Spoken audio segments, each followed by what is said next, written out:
దానికి ప్రతిఫలం ఏమిటాయి అంటే ఈరోజు నాయనమ్మలు అమ్మమ్మలు బ్రతికి ఉండటం.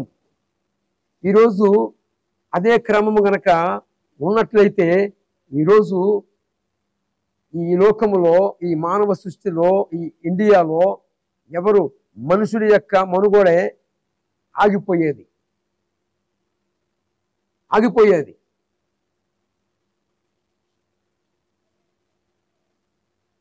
ఎందుకు నేను ఈ మాట చెప్పాను అంటే వీరి యొక్క మాటల ద్వారాగా కొన్ని దీపాలని వెలిగించిన వారు కారు. వీరి యొక్క మాటల ద్వారాగా జీవితాలను వెలిగించారా అంటే వీరి మాటల ద్వారాగా జీవితాలేమి వెలిగింపబడలేదు. కానీ ఆఖరికి వీరి యొక్క విషబీజాల వల్ల చాలామంది ఉడుకు రక్తములో ఉన్న బిడ్డలు, నా భారతదేశ ప్రజలు మరి విషబీజాలలో నాటబడుతూ నరకానికి దగ్గరగా వెళుతూ ఉన్నారనే బాధతో ఈయన కౌంటర్. పూర్వకాలంలో ఉన్న ఆచారాలన్నీ మంచివేనంటే కొన్ని పనులు మంచివి ఉన్నవి, కొన్ని చేయకూడనివి ఉన్నవి. ముఖ్యముగా మరి భరత చనిపోతే భరత్తో పాటు తన భార్యను కూడా మండుతున్న ఆ కట్టెలలోకి నెట్టివేసే ఆ మూఢ ఆచారాన్ని తొలగించింది ఎవరో తెలుసా?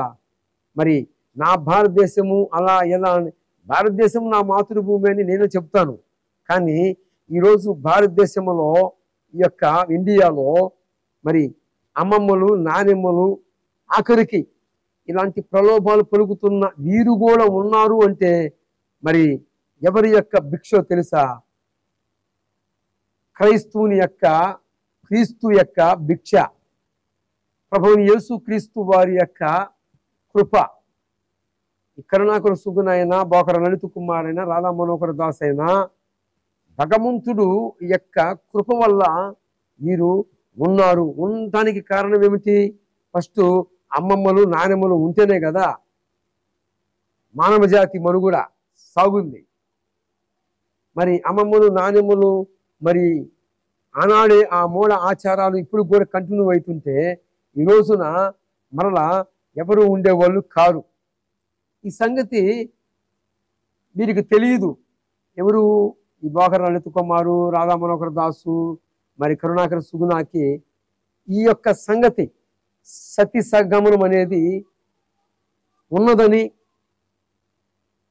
మరి వీళ్ళ నానమ్మ, వారి నానమ్మ, వాళ్ళ అమ్మమ్మలు బతికి ఉంటేనే వీళ్ళ నాన్నలు వచ్చారని వీరికి తెలియదు. ఎందుకంటే వీరు ఎలాంటి వాళ్ళు అని చెప్పుకోవచ్చు అంటే వీళ్ళకి ఏమి తెలియదు. వాస్తవంగా వీరు గుడ్డివాడు గుడ్డివానికి త్రోవ చూపించడు కదా, అలాగనే వీరి యొక్క మాటల ద్వారాగా ఈ దుష్టమూక కొంతమంది చెలరేగిపోయి మరి వారికి ఉన్న ఆ యొక్క జీవితాన్ని ఎవరి మాటలు విని, వీరి మాటలు విని మరి పోలీస్ స్టేషన్లకు వెళ్ళిపోతున్నారు, శరసాల పాలవుతున్నారు. చాలామంది వీరి మాటలని కొంతమంది ఈ యొక్క విషబీజాలను తీసుకొని మరి వారికున్న ఆయుష్కాలాన్ని పోలీస్ స్టేషన్లోనే, సెంట్రల్ జైలులోనే గడుపుతూ ఉన్నారు. ఎందుకు? వీరికి ఏమి తెలియదు. ఈ కామెంట్లు పెట్టేవాళ్ళు కానీ ఎవరు శత్రువులు కాదు. కానీ వీరు ఆ పూర్వకాలంలో ఉన్న ఆ ధర్మాలు కనుక చూసుకున్నట్లయితే ఆ యొక్క ధర్మములు అనుకున్న ఆ యొక్క మూఢ ఆచారాలని మళ్ళా ఒకసారి గుర్తు తీసుకొస్తే ఈరోజు మానవ జాతి మనుగడే ఫుల్ స్టాప్ అయ్యేది. కనుక మరి నా భారతదేశ ప్రజలారా, వీరి మాటలు మీరు వినవద్దు, విని శరసాల పాలు కావద్దు. పోలీస్ స్టేషన్లో అధికారపరంగా ఉన్న అధికారి చేతులకి మీరు చిక్కకూడదు. ఎందుకంటే అందరమీ సృష్టికర్త ఎవరు అని తెలుసుకోవాలి. మరి దీపం ఉండగానే, మనలో జ్యోతి ఉండగానే ఇల్లు చక్కబెట్టుకోవాలి. అటు తర్వాత మోక్షానికి చేరాలి. 2 మార్గాలు ఉన్నాయి. ఒకటి మోక్షము, రెండవది నరకం. అందుకే ఆర్యులు ఆనాడే భారతదేశంలో నరకం గురించి ఒక మాట అన్నాడు. పాపాదస్యం మరణం ప్రయాతి, పాపాదస్యం నరకం ప్రయాతి. పాపానికి జీతం మరణము, మరణానికి జీతము అగ్ని ఆరదు, పురుగు జావదు. ఆ నరకాన్ని తప్పించడానికి భగవంతుడే మానవ అవతారం ఎత్తి అందరి కోసము తానే వచ్చి ఆహుతైపోయాడని శుక్ల యజుర్వేదములో చెప్పబడి ఉంది. కనుక ఇకనైనా మారండి, మార్పు చెందండి.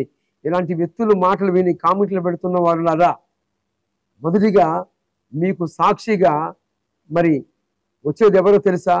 మీరు ఎవరి మీద అయితే తోలనాడుతున్నారో మీ సృష్టికర్త అయిన ఆ భగవంతుని మీదనే మీరు తిరగబడుతున్నారు. రేపు దినాన రవల సింహాసన తీర్పు ఉన్నది. ఆ తీర్పులోకి మీరు రాకూడదు అని మనసారా కోరుకుంటూ ఈ మాటలు మీ హృదయములో నీరుగట్టి ఫలింపచేయునుగాక. ఆమేన్.